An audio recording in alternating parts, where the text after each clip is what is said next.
First of all, nice to be here. My name is Elisa Hillgen, and I'm a lighting coordinator for the city of Jyväskylä in central Finland. And at the moment, Jyväskylä is also the president of Lucy Network for the second mandate. I'm also a lighting designer, and it's an honor to be here. First of all, thank you to Taltech and City of Tallinn for having us here. And thank you for all the speakers so far. It's been very interesting, and hopefully you will find our presentation interesting as well. So I give floor to Jasmine now. Thank you, Elisa.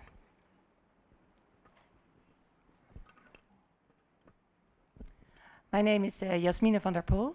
I'm a program manager in Lucy. Lucy is the international city network that works on urban lighting. Yes, we are speaking on behalf of Lucy, but we have actually a lot of members here in the room, and we want to say hi to them. And all the Lucy members, can you raise your hands? Yay. Yeah, cool. And you can all contribute if you have things to add or you want to speak from your own experience, don't hesitate. Before I will talk about Lucy, our organization, and our activities on light pollution, I will give you a very quick context.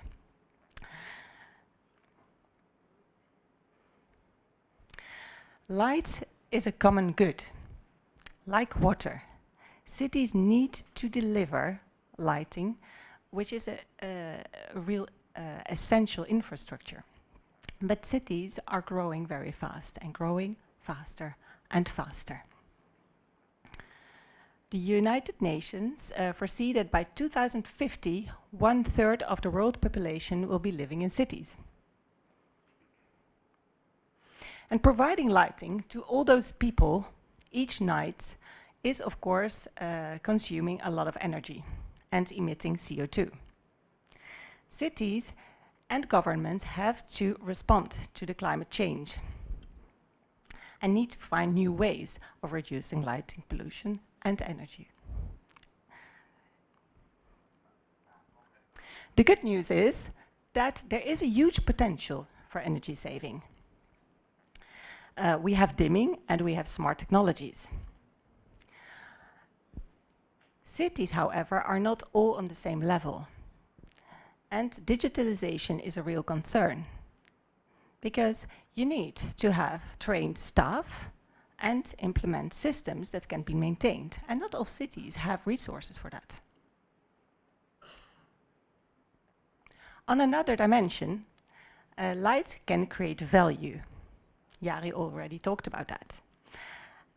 Light can make that cities become attractive, safe and livable. Not only for tourists, but also for its own citizens. But how to make lighting that is accessible to all?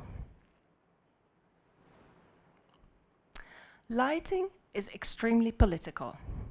As I have mentioned, there's a lot of paradoxes, and things are changing fast. Cities need to know what they are doing, what other cities are doing, and compare themselves. And not reinvent the wheel the whole time. And this is how Lucy started.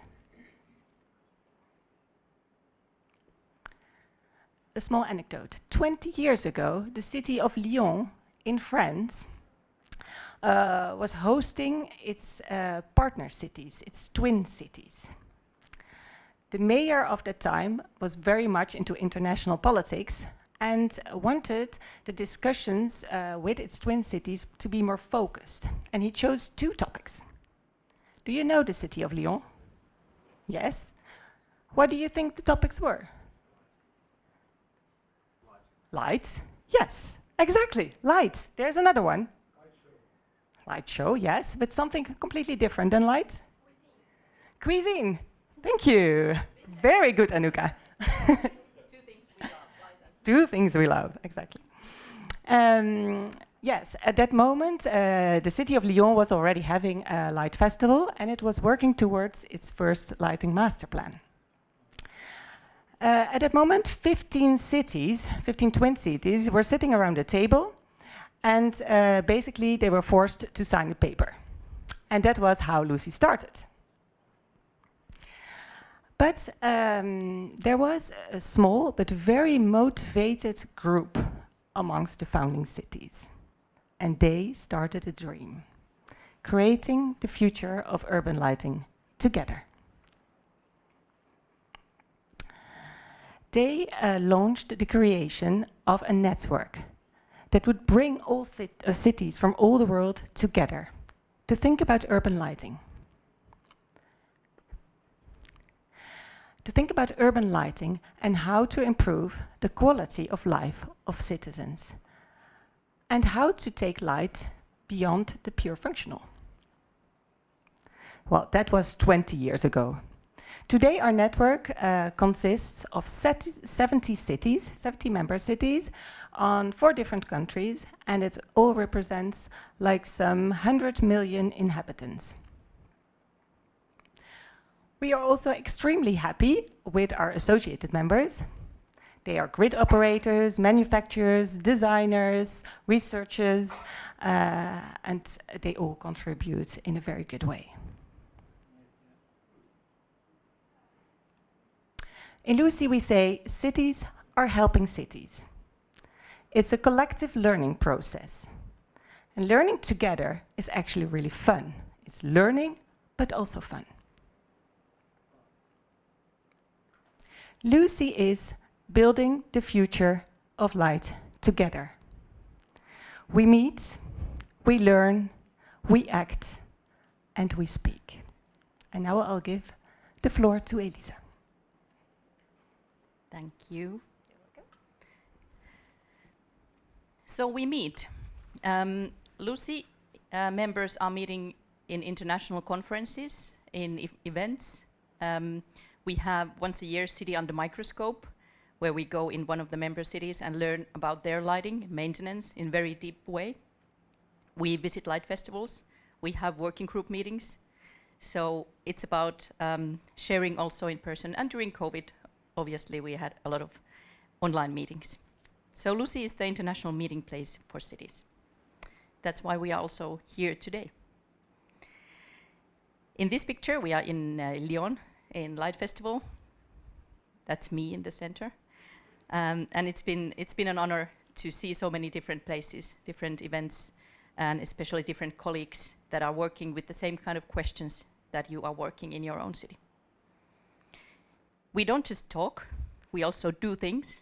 And I love these pictures. These are from AGM, Lucy annual general meeting in March in Jyväskylä.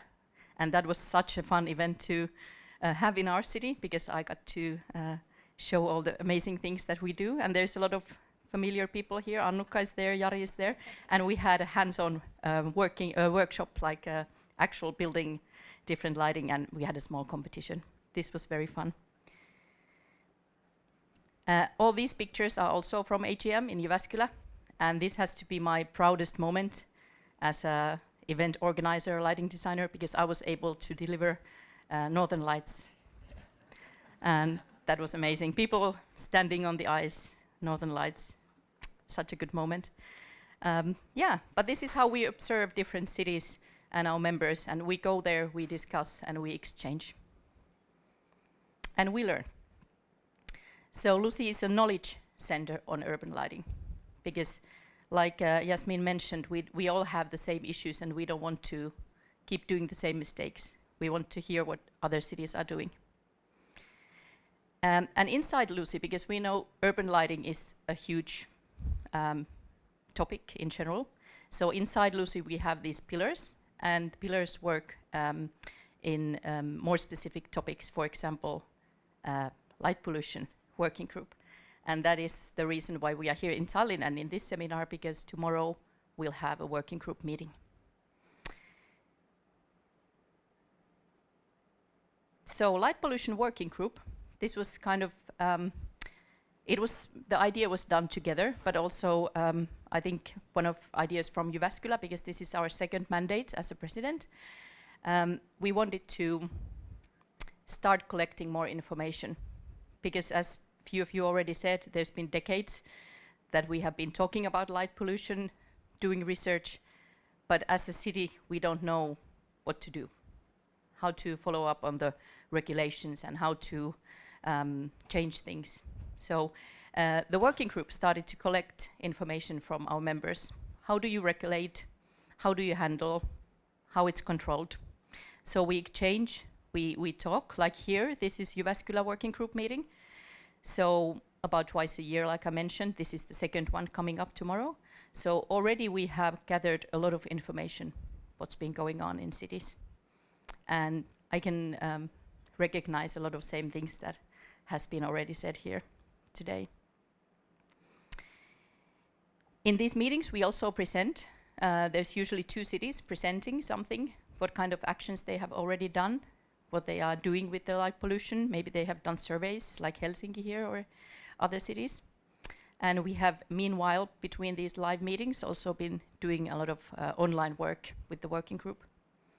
You don't see the text here, but I remember one of them said that we need to change the acceptance of darkness. And that's something I really like the whole culture around darkness. Is Amsterdam here? Yes. Is it true that you have a darkness coordinator? Yes, yes. Take example from Amsterdam. So, what we did actually with this working group, we made a survey for our members. It was very short, only 6 questions, and we wanted to know what is being done. And the answers are collected and analyzed by Lucy. Thank you, team, for doing such good work. And we will be sharing results more with the working group tomorrow, but then later also with all of you. The questions were, what is the normative or regulation or framework that applies to your city? How do you tackle light pollution? How it's measured? How do you ensure that light pollution is taken into account in your projects? And how do you follow up? Martin mentioned monitoring. I like that. How do you monitor and evaluate your measures? If regulations are not lived up to, what actions are done? And this is also interesting. I've been trying to find out because everybody is talking about France and the law, but I don't know what happens if you don't follow. Do you go to jail? Maybe? Yeah, you should. Do you ask opinions from your citizens? Do you do surveys, night walks? Do you ask feedback? And in your opinion, in this survey, whoever is answering this on behalf of city or their organization, do you think the actions are satisfactory? 32 respondents, 20 of them were cities, 12 non-cities, from 21 countries, all over the world, actually. And that was quite interesting because I asked Jari about the different cultural approach to darkness. So we also need to think about what kind of answers we get from Asia or South Africa or wherever. Yeah, big variety, like the farmer. I like the farmer, like how are they seeing light pollution? My corn is not growing fast enough, or I don't know. So, here's a few examples. We are not going to give you all the results here. You will find out later, but just to mention a few. What is the normative or legislative framework? And the most answers were the city lighting master plans. Some of them had local recommendations, some norms, national laws. Few of them said, I don't know, which is obvious. How it's measured, and it's not measured. It's most common, or please explain, we want to see what they said here. But in conclusion from this survey, what we learned is that most cities do things. They have guidelines, they have different framework. They don't measure usually.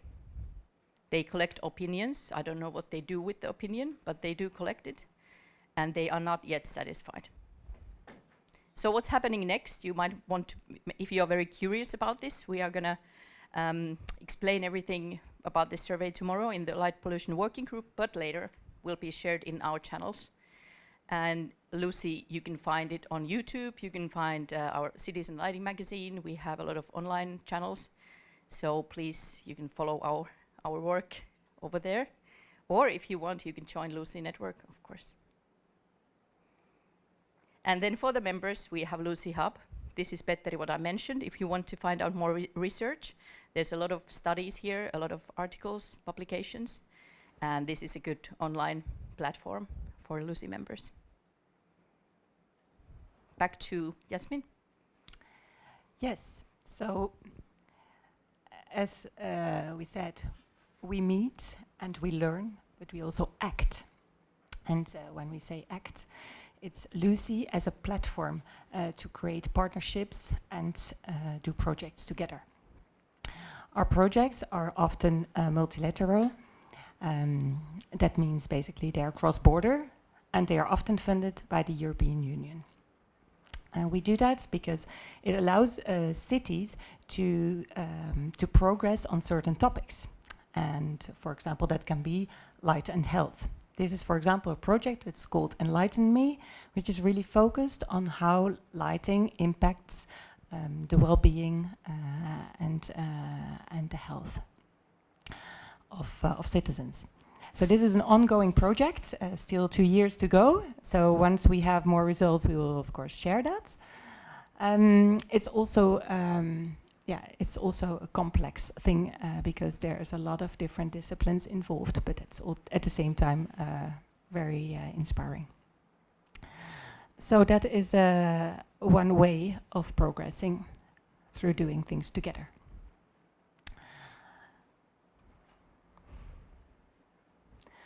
And we speak.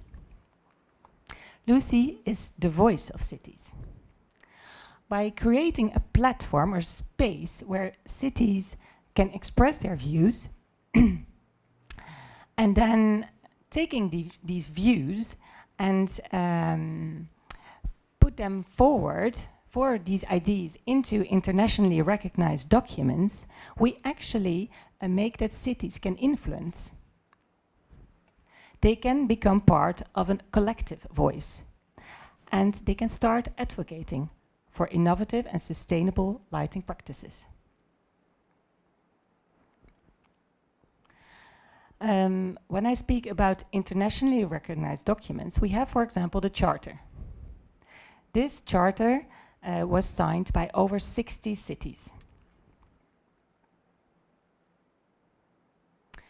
So Lucy is about building the future of light together. We meet, we learn, we act, and we speak.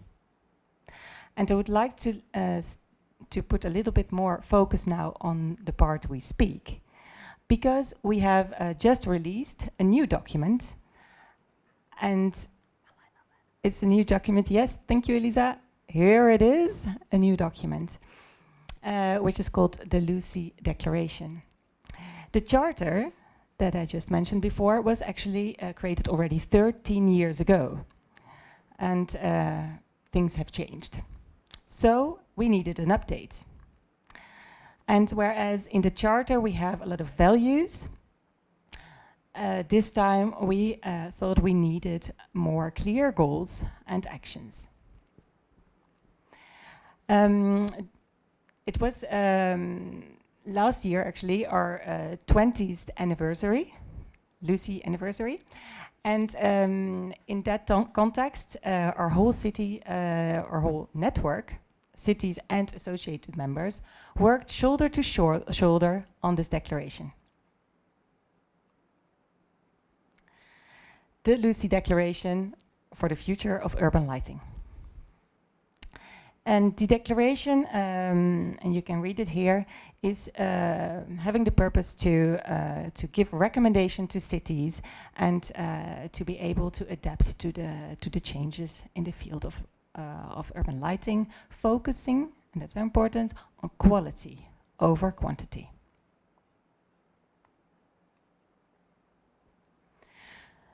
And we do that with 7 goals. And I'm not going to mention them here. I will quickly go through them.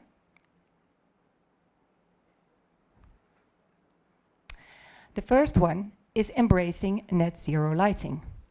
More than 1,000 cities have already adopted the net zero challenge, let's say, for 2050. And lighting can play a very important role. In this declaration, we try to urge to go beyond LED replacement. The second one is minimizing lighting pollution for all living beings. And I think I will not go much more in detail about that because we have already heard a lot about it. But it's very important to say that when we talk about light pollution, we all know that light pollution is a growing problem. And it's up to cities right now to take action and to start building regulations that put the right constraints. That's for cities, but it's up actually to the whole lighting community to start making a change, a mind shift, and to work on the social acceptance of darkness.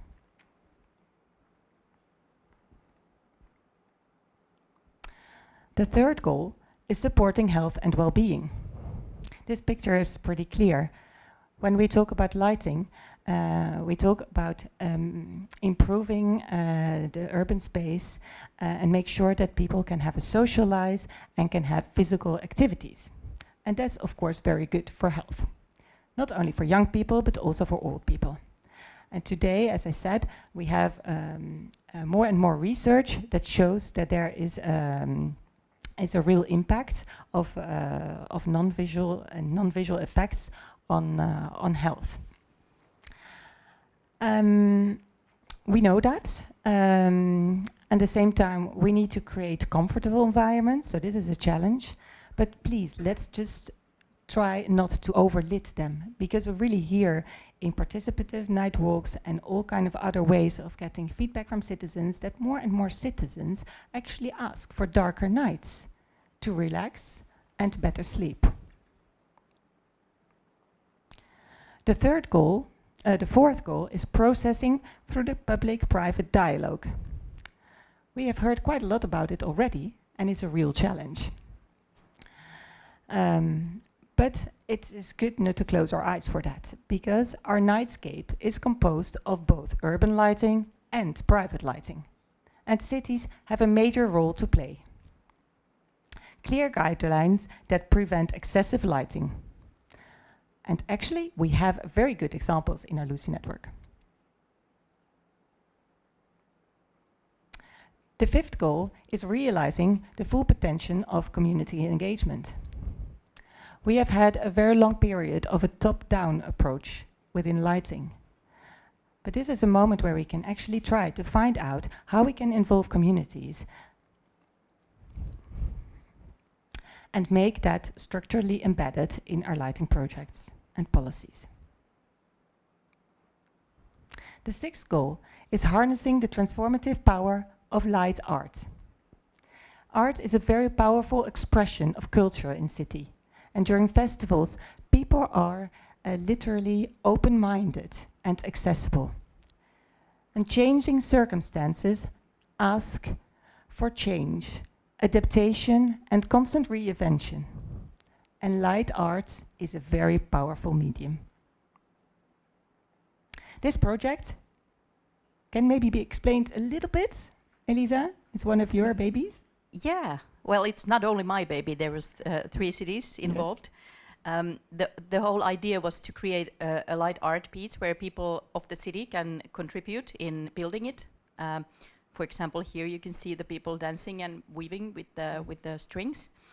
And the idea was that in first city, it's done in quite simple way, which fits the city image, which was Jyväskylä. We are simple people. And then it went to Eindhoven, kind of next edition. They added something of their own, and their local people joined. And eventually it ended up in Lyon, which was more, more out there. And it was very fun to see how it grew.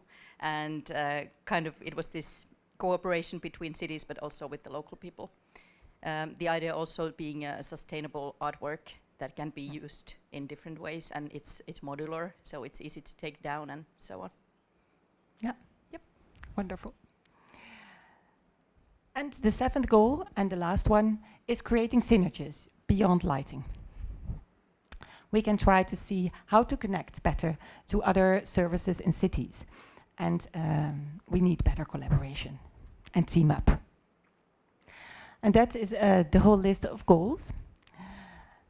This is the Lucy Declaration. And the Lucy Declaration is the voice on cities, on the future of urban lighting. So I'm going to quickly show you the situation. Again, very proud moment because this was adopted in Jyväskylä EGM. And actually, I just found the sign in our storage. I don't want to throw it away. I don't know what to do with it. Maybe for my wall. Yeah, in my interior decoration.